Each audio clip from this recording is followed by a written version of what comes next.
Last lecture में आपने 13 chapter का बेसिक पढ़ा था, इंट्रोडक्शन एंड सबसे मेन इम्पॉर्टेंट क्या था इसमें, डिस्क्रिमिनेटिंग क्यूबिक। डिस्क्रिमिनेटिंग क्यूबिक क्या है, कोई भी हमारे पास इक्वेशन गिवन है उसमें से हमें कंपेयर करके ए, h, g, h, b, F इन सब की वैल्यू रखनी है और डिटर्मिनेंट में रखना है। डिटर्मिनेंट को सॉल्व करेंगे तो हमारे पास कितना बनता है, a b c plus 2FGH minus a f square minus b g square minus c h square. ये डेल्टा हमारा फर्स्ट चैप्टर में भी किया था और यहाँ पे भी है, ठीक है।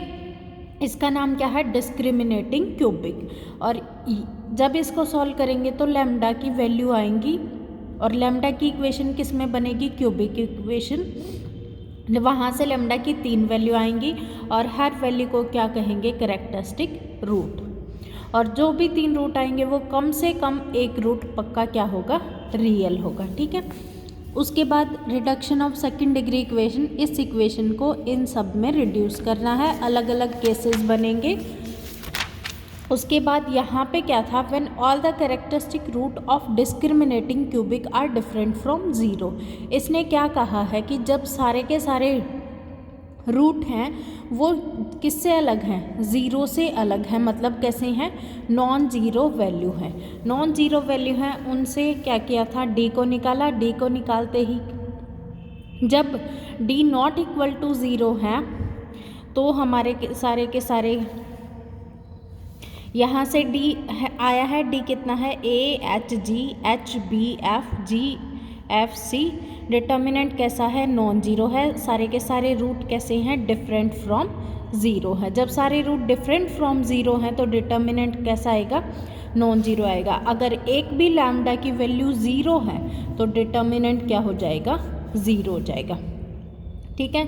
यहाँ से फिर हमने क्या किया था, सेंटर को निकालने के लिए f का partial derivative with respect to x equal to zero, f का partial derivative with respect to y equal to zero and f का partial derivative with respect to z equal to zero. उसके बाद origin को shift करके d dash निकाला था। d dash की value क्या थी, u alpha plus v beta plus w gamma plus d, ठीक है। उसके बाद आपने एग्जाम्पल 1 और एग्जाम्पल 2 को वीडियो से समझ लिया होगा। उसके बाद है second case, when D equal to zero. D equal to zero का क्या मतलब है, one root of the discriminating cubic is zero. एक रूट पक्का क्या होगा, ज़ीरो होगा, ठीक है। बाकी 2 रूट पे हमारे पास 2 केसेस बनेंगे। एक कैसा है, एलिप्टिकल पैराबोलॉइड और दूसरा कैसा है, हाइपरबोलिक पैराबोलॉइड, ठीक है। ये केसेस कहाँ से आएंगे, एक तो लैम्डा की वैल्यू हमारे पास ज़ीरो है और बाकी जो लैम्डा 1 लैम्डा 2 की अगर सेम साइन है तो कैसा बनेगा, एलिप्टिकल बनेगा। अगर अपोजिट साइन है तो कैसा बनेगा, हाइपरबोलिक पैराबोलॉइड बनेगा, ठीक है। अब इसको एक बार एग्जाम्पल को सॉल्व करते हैं, उसके बाद से मेथड समझ आ जाएगा। हमारे पास क्या दिया गया है, एक इक्वेशन दी गई है 16x square plus 4y square plus 4z square plus 4yz minus 8zx plus 8xy plus 4x plus 4y minus 16z minus 24 equal to zero. क्या है, एलिप्टिक पैराबोलॉइड है। Find the coordinate of its vertex and the equation to its axis. क्या करना है, vertex के coordinate निकालने हैं और एक्सिस की इक्वेशन निकालनी है। f की इक्वेशन गिवन है, इसको जनरल इक्वेशन के साथ कंपेयर करेंगे। जनरल के साथ कंपेयर करने पे a की वैल्यू कितनी आएगी, 16, b की 4, c की 4, f की 2, g की -4, h की 4, u की 2, v की 2, w की -8, d की -24। सारी वैल्यू को कंपेयर करके हमने लिख लिया है। उसके बाद डिस्क्रिमिनेटिंग क्यूबिक लिखना है। डिस्क्रिमिनेटिंग क्यूबिक में क्या करना है, जो भी a है डायगोनल पे क्या करना है, a minus lambda, b minus lambda और ऐसे ही यहाँ पे c माइनस लैम्डा रखा हमने। जब इस डिटर्मिनेंट को सॉल्व करेंगे, डिटर्मिनेंट सबको सॉल्व करना आता है, तो यहाँ से जब डिटर्मिनेंट को सॉल्व करेंगे तो lambda cube minus 24 lambda square plus 108 lambda equal to zero.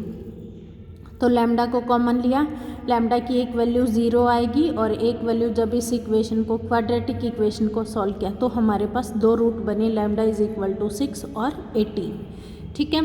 अगर सेम साइन है तो क्या बनेगा, यहाँ पे हमने पढ़ा था सेम साइन है तो क्या बनेगा, एलिप्टिक बनेगा, ठीक है। सेम साइन है तो कैसा बनेगा, इलिप्टिक होगा। उसके बाद इक्वेशन को रिड्यूस करेंगे इलिप्टिक वाली फॉर्म में। फिर क्या दिया गया है, direction ratio lmn of the axis corresponding to lambda is equal to 0 can be obtain by solving any two of the equation. इन इक्वेशन को भी हमें बनाना आता है। इनके साथ क्या है, जैसे हमने यहाँ पे बनाया था ए एच जी, यहाँ पे क्या था एच, यहाँ पे बी, यहाँ पे एफ, यहाँ पे G F C. Same to same first row के साथ इसको किससे मल्टीप्लाई, फर्स्ट कॉलम को एल से किया, इसको किया एम से, इसको किया एन से, तो क्या बन गया A L plus H M plus G N is equal to 0। ऐसे ही H L plus B M plus F N is equal to 0, G L plus M F plus C N equal to 0।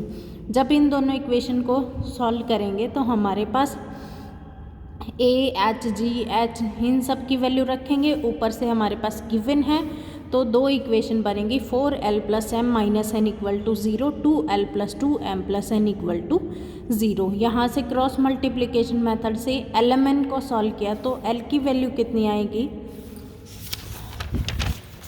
1/3, m की value -2/3 और n की value कितनी है 2/3। इसके बाद lmn आने के बाद क्या करना है, k निकालेंगे। k क्या है UL3 plus VM3 plus WN3। यहाँ पे k रखा UL plus VM plus WN, U की V की L की M की N की सब की वैल्यू रखी, कितना आया k की वैल्यू -6। इसने यही बोला है कि जब k नॉट इक्वल टू 0 है तो इक्वेशन को किस में रिड्यूस करना है, λ1 x square plus λ2 y square plus 2kz is equal to 0।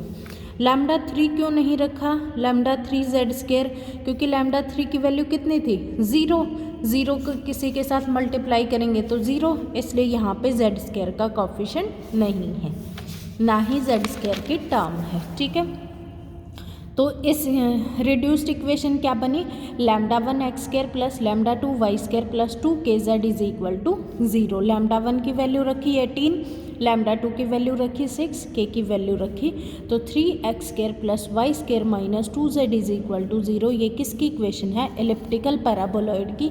हमें पता था कि एलिप्टिकल पैराबोलॉइड कब बनता है, जब लैम्डा की वैल्यू के एक वैल्यू 0 हो और बाकी दोनों वैल्यू के सेम साइन होगा तो क्या बनेगा, एलिप्टिकल पैराबोलॉइड।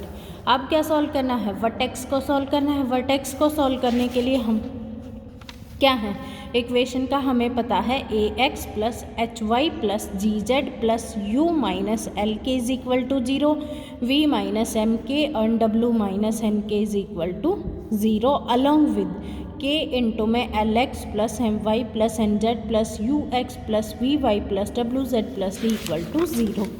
ये यहाँ पे दी गई है वर्टेक्स फाइंड आउट करने के लिए। कैसे फाइंड आउट करते हैं, f का पार्शियल डेरिवेटिव करना है, फिर x divide by 2l3, f का पार्शियल डेरिवेटिव y के रिस्पेक्ट में डिवाइड बाई 2m3। ऐसे ही जब सॉल्व करेंगे तो हमारे पास ये वाली इक्वेशन बनेंगे।